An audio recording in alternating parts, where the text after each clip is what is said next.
I put my defences up because what I don't want to do is fall in love. If I ever did do that, I think I might have a heart attack. Those are not my words, those are the words of Demi Lovato. But not unlike Demi Lovato, my heart could fall apart with just a change in the weather. I was born with a collection of rare illnesses across my body. I'm not going to bore you with the technical jargon, but if you do want to pause the video and do some research yourself, the condition is quite rare, you probably won't have heard of it, it's called absolutely fucked. In turn, this meant that I was born with a very bad heart, a very naughty heart, a heart that would skip class, a heart that would always be in detention, a heart that would choose its bedtime for itself, a heart that wouldn't brush its teeth, a heart that would snatch, a heart that wouldn't share with its friends, a heart that would steal from the pockets of the needy, a heart that would kick in the heads of the vulnerable. A very bad heart. Luckily, it didn't affect me at all, because very similar to my heart, I couldn't be bothered. I didn't want to be running around. So there were some things that I couldn't do, but there was a lot more that I didn't want to do in the first place. Rugby, in fact, any PE. Instead of PE, what I normally would do instead was get shuffled off to a classroom and just say, Ben, you can't do this PE on the basis that your heart is absolutely fucked. And that was a teacher saying that one. So instead, Ben, why don't you sit in this classroom with this ping pong table and just play ping pong with a child from your class? Any child, have any kid.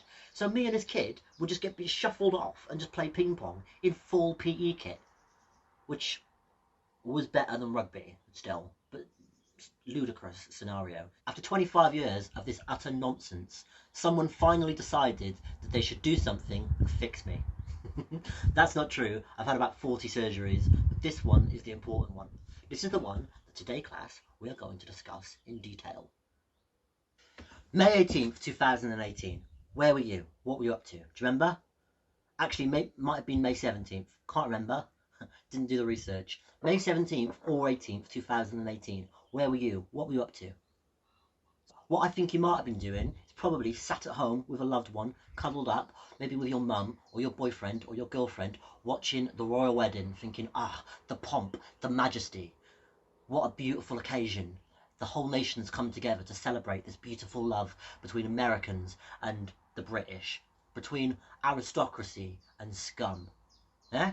Or you might have been down a pub, avoiding the missus, with the boys, smashed at your nut, watching the FA Cup final between Chelsea and United.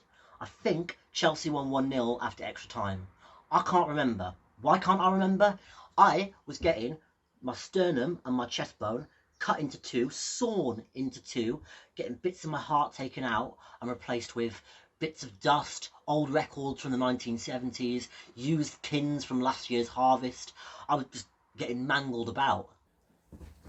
The weather has changed, don't worry, my heart is still fine. I went down for surgery at around 8 in the morning. 6 or 7 hours later, I wake up, I'm in intensive care, I'm on a lot of drugs. I don't know what's going on, okay? If there's one thing that you don't want as an alarm clock when you've had life-threatening surgery where you thought you actually might die and not wake up, the one thing you don't want to wake you up as an alarm is the Queen's Choir and Orchestra playing God Save the Queen and Zadok the Priest. I couldn't open my eyes yet, I didn't have the energy. I genuinely thought that I'd died and gone to heaven and there was angels playing music welcoming me at the pearly gates. It was petrifying.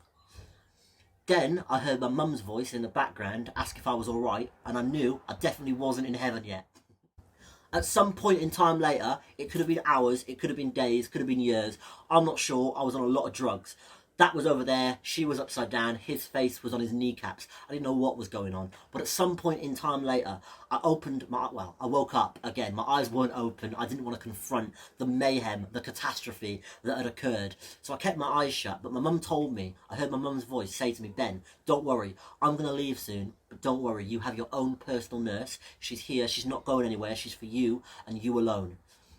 Now, I had tubes down my throat for the last 7-8 hours. My throat was killing me. I was in agony. I didn't really know what was going on. But Lord knows, if I get told that I've got my own nurse, I'm going to find the strength to ask this question. And I said, Mum. The first words out of my mouth after this surgery were, Mum, be honest with me. Is she hot? that nurse was there when I said that, right? She was there, like, stressing over some bullshit. And my mum did not answer.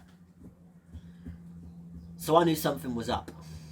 From the deep down in the core of my being, I found the strength to just peep one eyelid, to get a sneak at this nurse. And my mum's silence said everything it needed to, because that woman was god awful. But she did save my life. But she was god awful. As I said before, I've had quite a lot of surgeries, almost 40. Now, the only thing kind of running through all of those that they've got in common is that if I have anaesthetic, I will be sick for the next 24 hours. I don't react well to it. It makes me throw up. Even on the really small ones, I'll just be sick for a day. Now, unfortunately, this was quite a big one, so I was sick for about 3 days. I hadn't eaten, so I was just throwing up blood, bile, and regret. But what that meant was I needed a nurse all the time to just kind of shove a bucket underneath my chin. I couldn't sit up because they'd cut through my collarbone and my chest bone, so I had no strength in my chest or my arms. I just needed something underneath my chin to mop up all the vomit and all whatever else was coming out of me. Now, nurses change every 12 hours in that intensive care unit. So it was 4 o'clock in the morning. I had a different nurse. She's very pretty and very lovely, but for reasons only known to her, she completely wandered off for what felt like an eternity. I say it felt like an eternity because it realistically could have been 2 minutes. I'm not sure.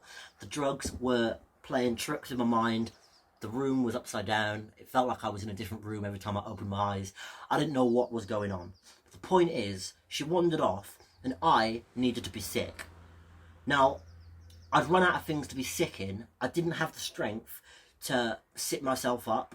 I didn't have the ability to shout across a room to find someone, and what I couldn't do was find a button or whatever to get the attention of someone. So I was all on my own in this intensive care unit, and I was about to be sick. I was petrified. What I didn't want to do was throw up all over myself, because then that would mean that they'd have to kind of get me out of the bed, roll me over, change the sheets, wash me down, etc. And whilst I was on 4 different painkillers, I was in absolute agony and I was not prepared to be rolled around, etc. It was the worst pain that I've ever felt in my entire life. It was not good. Eventually, despite the room spinning, despite things moving around, despite people walking up the walls and around, I managed to get the eye contact of a nurse. I thought, perfect. This nurse, my saviour, thank God. I've got a mouthful of sick at this point. This woman's going to save my life. I see her, she looks directly at me, and I manage to just kind of muster the tiniest wave. I thought, she's going to come over, she's going to get me a bucket, she's going to save my life, she's going to find my fucking nurse and sort my entire life out. Thank God my Mother Teresa was about to save me. So I see her, I clock on, I get a wave out, she looks at me, she smiles, and she just waves back and carries on with her job. She just thought that I was being friendly. I said my heart would change with the weather. It's fucking raining now. The next few days of intensive care were a blur of sleep, different nurses, and different ice cream. All I could eat was ice cream. All I would eat was ice cream. Eventually, on the 3rd day, I was taken to a different ward of old men and different ice cream. This ward was full of old men with a variety of heart problems. One was having a heart transplant. Someone else was having something else, I'm not exactly sure. Think of a heart condition. Basically, he had that, right? All sorts of heart problems. I was there because I was getting a bit of my heart taken out and replaced with a bit of cow's heart. Now, that's not a joke. That's actually what I was having done. So it's a very serious operation. So if you sat there thinking, oh, he's milking it, you'd be wrong. Eh? See, I can do jokes, I just choose not to. It's a very serious operation. You know, why are you having that done, Ben? I hear you ask. Well, basically, to explain, half of my heart is fine, but the other calf is fucked. Eh? I do jokes, right?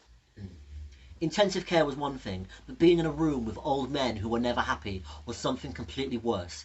It was like being back at home.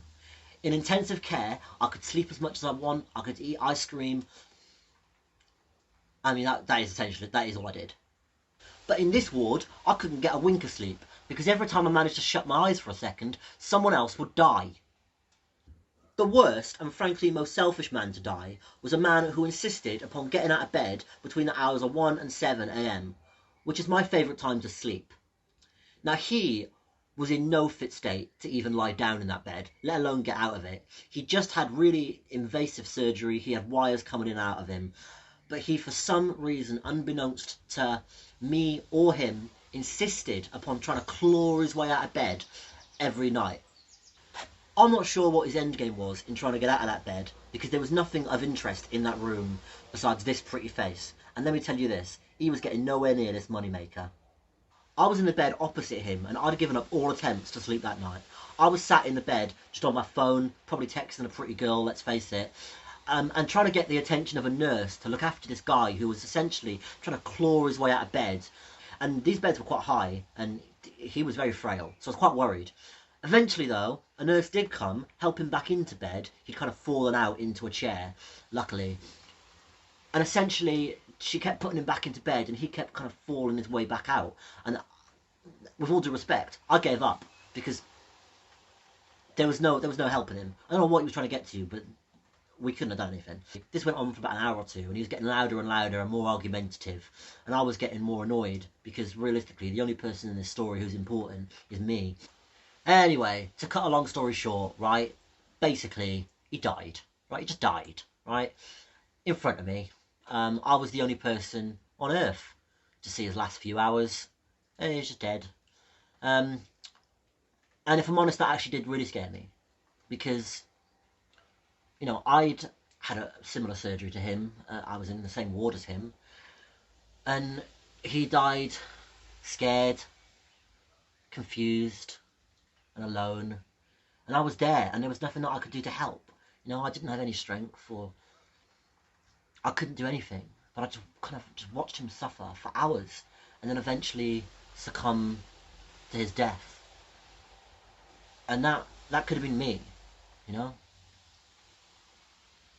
Anyway, guys, thanks for watching my video. Like, share, subscribe, do what you want. Hope you enjoyed it. I will see you again soon. Alright, love ya.